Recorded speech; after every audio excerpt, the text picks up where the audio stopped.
करना पड़ेगा, वहाँ से भी अब नतीजे आने शुरू हो गए हैं और जो जीत गए हैं उम्मीदवार उनसे भी हम रिएक्शन ले रहे हैं। श्रीनगर के खानियार विधानसभा सीट पर नेशनल कॉन्फ्रेंस के कद्दावर नेता अली मोहम्मद सागर को जीत मिली है और जीत दर्ज करने के बाद अली मोहम्मद सागर से हमारे सहयोगी आशिक मीर ने खास बातचीत की। कश्मीर नेशनल कॉन्फ्रेंस के हेडक्वार्टर श्रीनगर में हम इस समय मौजूद हैं और नेशनल कॉन्फ्रेंस के सीनियर लीडर अली मोहम्मद सागर जो है इस समय हमारे साथ बात करने के लिए मौजूद है। सागर साहब, काफी अच्छी बढ़त जो है, कई जगहों पर जीत भी दर्ज की है, कैसे देखते हैं ओवरऑल इन रिजल्ट्स को?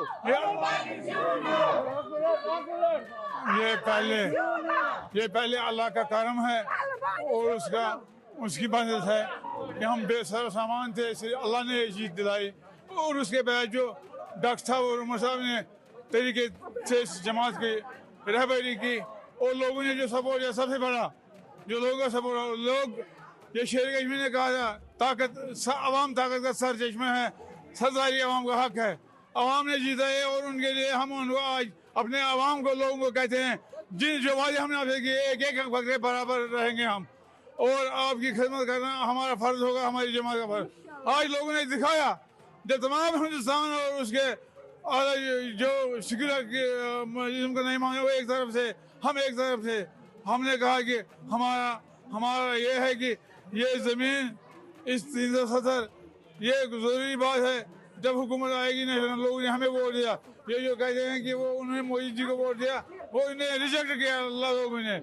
और न सिर्फ यहाँ बल्कि जम्मू में, बल्कि हमारे भाई जो हैं उनके इलाकों में हमारी कामयाबी हुई ज़्यादा से काम है।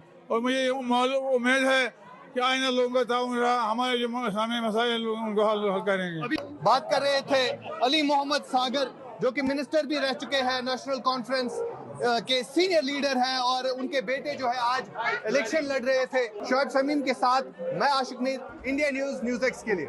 अली मोहम्मद सागर जो कि जीत गए हैं, एनसी के विजयी प्रत्याशी हैं। एनसी जो कि 44 सीटों पर आगे है, कांग्रेस 8 सीटों पर आगे है। क्लियर मैंडेट यहाँ मिलता हुआ नजर आ रहा है, लेकिन साथ ही साथ कांग्रेस जो सवाल पूछ रही है इलेक्शन कमीशन ने, अब ऐसे में इलेक्शन कमीशन को कांग्रेस ने खत लिखा है। चुनाव आयोग का डेटा अपडेट सुस्त है, ये कांग्रेस का कहना है और कह रहे हैं कि आंकड़े तेजी से अपडेट करने की मांग हमारी है। वेबसाइट पर तेजी से ये डेटा अपलोड होना चाहिए, अपडेट होना चाहिए, क्योंकि बहुत ही सुस्त रफ्तार यहाँ इलेक्शन कमीशन की है। इससे पहले जो भी कांग्रेस प्रवक्ता हमारे साथ में जुड़े हैं उनका भी ये कहना है कि बहुत सुस्त है रफ्तार इलेक्शन कमीशन की वेबसाइट की, जबकि जो उनके प्रतिनिधि हैं जो काउंटिंग सेंटर पर मौजूद हैं उनका कहना है कि आंकड़े कुछ और हैं। ये इंडिया न्यूज संवाददाता भी अलग अलग सेंटर्स पर मौजूद है, अलग अलग काउंटिंग सेंटर्स से जहां से डेटा दे रहे हैं, लेकिन रुझान कह रहे हैं कांग्रेस पिछड़ गई है और अब शायद इसीलिए इलेक्शन कमीशन से सवाल भी और अब पत्र भी लिखा है। बिल्कुल, और ये पहले भी इस तरह की चीज़ें होती रही हैं कि जब कहीं हार होती है, हारने लगते हैं तो ये चुनाव आयोग पर सवाल उठने लगता है, चुनाव आयोग के मशीनरी पर सवाल उठने लगता है। उसी मशीनरी से अगर जीत हासिल होती है तो कहते हैं साहब हम जीत गए। इस बीच बड़ी खबर, हरियाणा में सरकार बनाने का दावा पेश करेगी बीजेपी। चुनाव प्रभारी धर्मेंद्र प्रधान मनोहर लाल से मिले हैं, केंद्रीय पर्यवेक्षकों की अब नियुक्ति